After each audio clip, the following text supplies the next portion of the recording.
Hi friends, அனைவருக்கும் காலை வணக்கம். ஸோ என்னப்பா இவர் நேற்று புட்டில் எடுக்கிறாரு எடுக்கல அப்படின்னு சொன்னீங்களே, அதுக்கு காரணம் பார்த்தா சொல்லியிருந்தேன்ல, ரெண்டுத்துக்கும் டிஃப்ரெண்ட் இருக்குது. செட்டில்மெண்ட் அமௌண்ட்டு பார்த்தீங்கன்னா 25,450 இருக்குது நிஃப்டி. ஆனால் சார்ட்டில் 400 காட்டுச்சு. ஸோ இதில் வந்து பார்த்தீங்கன்னா ப்ரீமியமாக ஏதோ பண்ணியிருக்கான்ற மாதிரி சொன்னேன். ஸோ பாருங்கள், 25,500 பிஇ 159, 25,400 பிஇ 121 இப்போ இருக்குது. இப்போ நேற்று நீங்கள் வாங்கியிருந்தீங்கன்னா இந்த ரேட்டு தான் இப்போ இருக்கும்.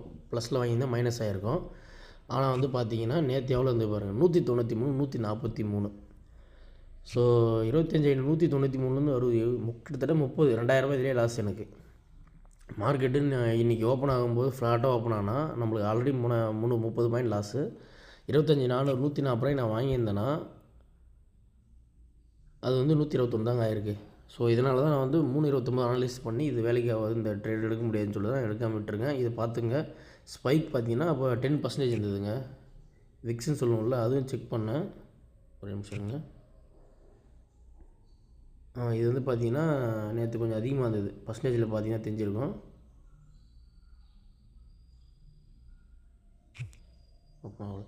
ஸோ இதாங்க. ஸோ நான் எந்த ட்ரேடுமே நேற்று வந்து பார்த்தீங்கன்னா எடுக்கலை. 9,300 கிட்டத்தட்ட ஒரு 700 இந்த வாரம் லாஸ் பண்ணியிருக்குன்ற மாதிரி. அது இல்லாமல் 100 வந்து பார்த்தீங்கன்னா அந்த இது பண்ணியிருக்காங்க இன்றைக்கி. எப்படின்னா அக்கௌண்ட்ஸ் ஏஎம்சி சார்ஜஸ் சொல்லிட்டு சொல்லுவாங்கள்ல, அதனால். மற்றபடி பார்த்தீங்கன்னா எனக்கு இதில் ஒரு 600 ரிஸ்க் எடுத்துருங்க, அவ்வளோதான் இந்த வாரம். ஸோ நான் சொன்ன பாருங்கள், நீங்களும் அனலைஸ் பண்ணுங்கள். எங்கன்னா 25,400 பிஇ 25,500 பிஇ ஏன் இந்த மாதிரி செட்டில்மெண்ட் பண்ணுறோம், இதை யோசிங்க. இது எப்படி நம்ம கண்டுபிடிச்சி எப்படி ட்ரேட் அவாய்ட் பண்ணோம், இதையும் யோசிங்க. சப்போஸ் இன்றைக்கி வந்து பார்த்திங்கன்னா ஒரு 30 பாயிண்ட் மைனஸில் ஆரம்பித்தாலே 190 தான் ஒரு மார்க்கெட்டு. 25,400 வந்து பார்த்தீங்கன்னா 140 தான் ஆரம்பிக்குவேன். சரி, 20 பாயிண்ட் வந்தாலும் நம்ம வாங்கின ரேட் தான் அப்படியே இருக்கும். அதுக்கு நம்ம இன்றைக்கே பொறுமையாக பார்த்து ட்ரேட் எடுக்கலாம் தான் விட்டால், வேறு ஒன்றும் இல்லை. 25,500 பிஇ 25,400 பிஇ 159 121 இருக்குது. ஆனால் நேற்று நான் ஸ்க்ரீன்ஷாட் எடுத்து வச்சுருக்கேன், இதுதான் சொல்கிறதுக்குன்னு. ஏன்னா நடந்த அப்புறம் சொல்லலாம் நம்மளுக்கு அப்போ தான் புரியுன்னு சொல்லிட்டு. ஸோ பாருங்கள், அதே மாதிரி தான் 193 ஐயா இருந்திருக்கு. ஸோ இதை நோட் பண்ணி இதுக்கு ஏற்ற மாதிரி ட்ரேட் எடுங்க.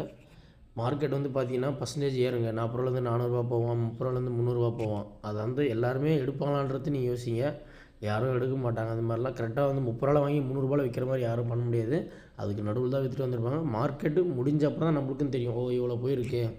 இப்போ எக்ஸாம்பிள் பார்த்தீங்கன்னா 25,500 பிஏ எடுத்துங்களேன்.